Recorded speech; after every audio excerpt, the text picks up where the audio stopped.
I'm a sinner just like everyone else, and I am not beyond making massive mistakes. If you look up to me, rather than looking up to those that are better than me, what you will do is if I fail, your hope in me will be disappointed. Liberal progressives, because they don't believe in freedom of speech and because they don't believe in the idea of the free exchange and critique of ideas, and they want to make a golden calf out of certain ideas, whip themselves up into hysterics if you critique certain identities. When you start to shut down the idea that you can't even question a multi-racial state or a multi-ethnic state, and you're saying that such talk should be illegal, what you're doing is you're setting yourself upon a slippery slope. And we need to look beyond the example of our parents and grandparents and our great-grandparents and start looking back to the martyrs and the saints of old, to those champions of faith, both apostolic and in the age of the church, that demonstrate to us that the Christian life is one of conviction, one of courage, one of heroism, one of sacrifice, one of self-discipline.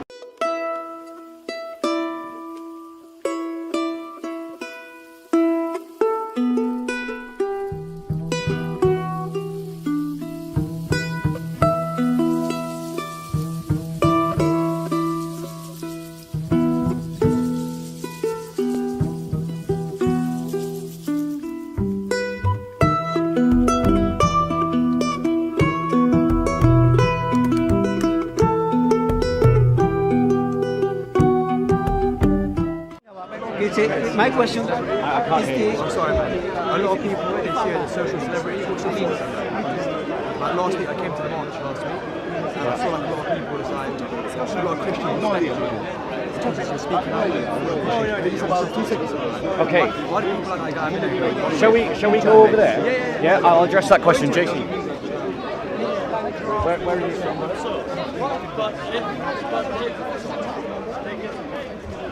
So, just because you got such a quiet voice. Sorry, man. Yeah. So the question was, what were my thoughts on people thinking that I'm a celebrity? Yeah, you're like kind of like, a lot of people respect you within the Christian community because you speak out quite a lot. I would. My thoughts on that are this. Defend the faith very well, man. This is my thoughts on this. Yeah. If you bear with me. So the question is, what are my thoughts about being a social celebrity? Yeah. And I think the best way to answer that is from Scripture.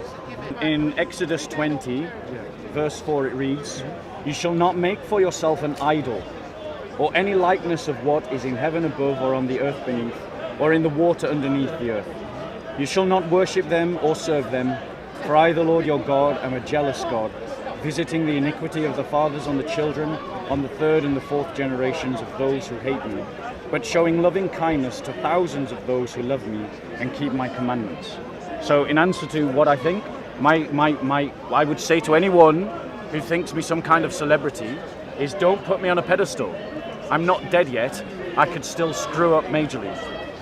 I'm a sinner just like everyone else, and I am not beyond making massive mistakes. If you look up to me, rather than looking up to those that are better than me, what you will do is if I fail, your hope in me will be disappointed. So I would caution you not to put me on any kind of pedestal, and instead look to Christ directly and to the saints and the martyrs of old, who, because they are dead, cannot make a mistake, and so their example can remain unimpugned. If you want to make a celebrity out of me, wait until I'm dead and buried. And if my example is worthy, then and only then. But before that, whilst ever I'm living, see me as a sinner and focus your example on Christ and on the martyrs and the saints. Any other questions? No. So what's the purpose of this documentary? I'm just doing a documentary on Speaker's Corner. And why are you doing that out of interest? Just like, I watch a lot of videos online, I've seen you online as well. And it's very interesting. I mean, like, from like the 1800s, I'm seeing Speaker's Corner like change. Like 95% of Speaker's Corner, when I was here last week, is actually about religion. And 5% about Scientology, and politics. But politics and kind of religion intertwined with each other. I'm trying to get a feel of what Speaker's Corner is about, and try and see like all these different like social celebrities. Of course, like a lot of people look up to you, and you're one of them from the Christian community. Well, I think for myself, Speaker's Corner has a fantastic tradition that is increasingly being shut down by liberal progressives. Liberal progressives, because they don't believe in freedom of speech and because they don't believe in the idea of the free exchange and critique of ideas, and they want to make a golden calf out of certain ideas, whip themselves up into hysterics if you critique certain identities. And and they are increasingly trying to push that to include the idea that underpins that identity, not just the identity itself. So it would be wrong in this current society if you were to single out someone based upon their ethnicity. And that's right to do that. You know, it's right that that should be wrong, it's right that it should be scandalous, and it's right that it should be something that is challengeable. However, the liberal progressives want to shut down any kind of conversation, even ideas that might mean discussing uncomfortably questions around ethnicities. Now, I'm not an ethno-nationalist, I'm a Christian. I'm just using that as an example. But when you start to shut down the idea that you can't even question a multi-racial state or a multi-ethnic state, and you're saying that such talk should be illegal, what you're doing is you're setting yourself upon a slippery slope. And just for the record, because I know there's probably some hysterical liberal progressive who will now accuse me of being some racist, to be clear, the church is a multi-ethnic society. It's a multi-ethnic community. I have no problems with multiplicity of ethnicity or sharing my space with others of different ethnicities.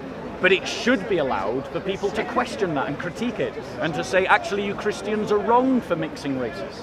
I did see you on one of the videos going around with the Antifa and ethno-nationalists. Yeah. Yeah, and I saw that the Antifa, the ones who say they're anti-fascista, they're the ones who are more violent and aggressive. Yeah. They're the ones who are going around just like trashing all these political events. Yeah. Going into lectures, fighting people on the streets, wearing balaclavas. The anti-fascista are just a group of bourgeois middle-class children who are desperately seeking an existential meaning to their lives and have attached themselves to a cause of hatred, the hatred of fascism. But the thing is, they are duly manipulated to see anyone as a fascist who questions a much wider, broader spectrum of left-wing ideas. You know? And we see this kind of toxicity entering into political discourse in this country that is increasingly shutting down debate and discussion in a way that is harmful to democracy. Because democracy can only thrive if people are free to speak and if they are free to say things with which we disagree, and to form parties based upon ideas with which we wish to oppose. We know from our own history in Europe that if you don't allow a mechanism by which people can advocate ideas that are contrary to the norm, then it results in revolutions and civil strife. And I find it not accidental nor peculiar that there is increasing civil tension in our society as our society increasingly clamps down on the ability to speak freely. I don't think that those two things are not linked. Anyway, thank you so much. what, just out of interest, where do you come from spiritually? I'm half Indian, half English. Okay. So my mum's side are Hindu, my dad's side are Catholic. But I never really grew up religiously. Okay. But I mean, sometimes I go to church and pay my respects to my grandmother. Sometimes I go to a Gurdwara, pay respects to my other side. But I'm not religious, but you know, I mean, I think it's brilliant what you guys are doing here and speaking out on your faith. It's perfect. Okay. Yeah. Are you busy? Are you needing to go? Or are you able to talk for a bit? No, so just go around for a bit. Okay. I'll come back later on. Well, I leave at 3, but you know, when you next come to the corner, if you come to the corner, even as an individual, come and grab me. I'd like to talk to you about the same kind of things that I talk to anyone else. Yeah, no worries. All right. You look Follow us on Twitter as well. You can DM you on Twitter. Yeah. Follow us on Twitter. So I feel so good. Yeah. Follow us on Twitter, and then we can arrange to meet. Cheers. Appreciate it. well. Any questions you would ask you? Thank you. Any particular issues that you want to solve? How are we doing? Watching you for Oh, I've not been doing this for 6 years, but that's very kind of you. maybe less than. Maybe you're mixing me up with someone, or maybe it just feels like 6 years. I wanted to record a video for my I'm a Christian as well. Okay. And I believe we shouldn't be like weak Christians. Yeah. Like you said in the past. Absolutely. So I just wanted to record a video so people can, so my Christian friends can see it. Yeah. Okay. What do you want to talk about? About not to be a weak Christian. Like, Okay. not to just quiet in church and not doing nothing. Sure. All right. What's the matter? So what channel is this? Called Inspire Champion. Inspired Champion. All right. Yeah, they don't want it because I'm ruined. Yes, I've been watching this for 5 years. We will do an interview. Yeah, I'm going to interview. Okay. So do you want to ask questions? Oh, you want to repeat? Yeah, I just want to ask a question. Okay. For my Christian brothers. Bob is free. You okay? Yeah. What time is it? Free. 3 o'clock. And we missed Oh, the brother, past 3. I am so sorry. It won't be that long. I'm so sorry. I have to go. I should have gone 5 minutes ago. I didn't even realise that. But next Sunday, come at 1 o'clock. Are you coming next Sunday? Yeah, I'm regular now. Yeah, probably next Sunday. Yeah. Come What on. time do you? I usually I have to leave at 3 Oh, okay. because I work for a church, Oh, so I have to work on a Sunday. so are you here from the morning to 3? I'm here until usually between 1, 3 o'clock. I only. 1 or 2 o'clock? Are you ever in the evenings? Am I ever here in the evenings? How long do you think your interview will last? Like a minute. Like you just want to ask one question? Yeah. All right, we'll do it, and I'll just have to. I might be able to get back. Yeah. So your question. You might want to come close with that microphone unless it's really good. So Bob, I just want a message for people watching my channel, Inspire channel, my Christian friends and everyone. Like, I keep telling them like they shouldn't be weak Christians, like you said many times in the video. All they do is go to church and be quiet. They don't preach the gospel and stuff, or like show love to others. They just want to just go to church and sit on the back bench. So I just want to clarify things for my viewers now. Okay.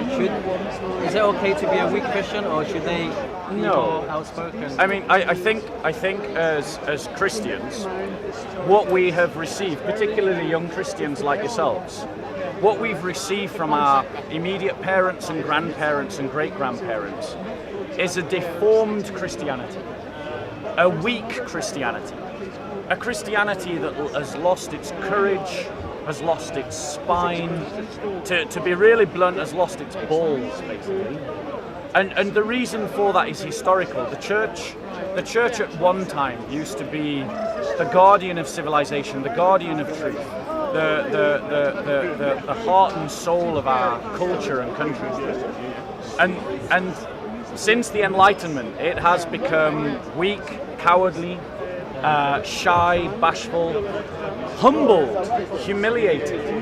And we as Christians have been brought up in that context where we think that is what it means to be a Christian, to live a Christian life. But the reality is the Christian faith, the Christian community, if you look at the examples of history, you look at the examples of the saints and the martyrs, our faith was never like that until recently. It is a very recent thing that we've become like that. And we need to look beyond the example of our parents and grandparents and our great-grandparents and start looking back to the martyrs and the saints of old, to those champions of faith, both apostolic and in the age of the church, that demonstrate to us that the Christian life is one of conviction, one of courage, one of heroism, one of sacrifice, one of self-discipline, where our identity is built on our Christian faith, nothing else, and it is opposed to those truths that contradict our faith. And so I would say to your friends that the faith that you should follow is not the one that you receive from your parents, is not the one that you see in your grandparents, and is not the one you see in your great-grandparents. These 3 generations of the church have been the failure of the church. The church is only as strong and as weak as we allow it to be. It is only as strong and as weak as we are strong and weak. It is only rich or poor as we give access to our funds. It is only as brave as we are brave. It is only accomplished as we are accomplished. It is only as smart as we are smart. It is only as self-disciplined as we are self-disciplined. What virtues and vices we bring to the church is. So if we want the church to be better, we have to be better ourselves. And we don't see that kind of example in our parents and great-grandparents. We have to look to the saints and martyrs who came before them and follow their example. What about Samuel 1? Thank you very much. Thank you, man. Peace be with you, brother. Thank You look after yourself. Maybe we think of another question, we do another I one. will, yeah. We'll be here next Peace week, be with yeah? you, brother. Samuel 1, chapter 15, verse 3 verses. I'm really sorry, but I got to go. Next Why week. did Jesus say to kill the donkey and the sheep? Next week. 3 o'clock, man. Because that nation. The Amalekites. Yeah. So that's Almighty Yeah, God. yeah. That's Jesus. Brutal times. Why? Brutal times. So why kill the Amalekites? Brutal times. But then you say Jesus loved. You know, you got Christians saying Jesus Yeah, loved I've got to go. Muhammad. You can walk with me, but I've got to go.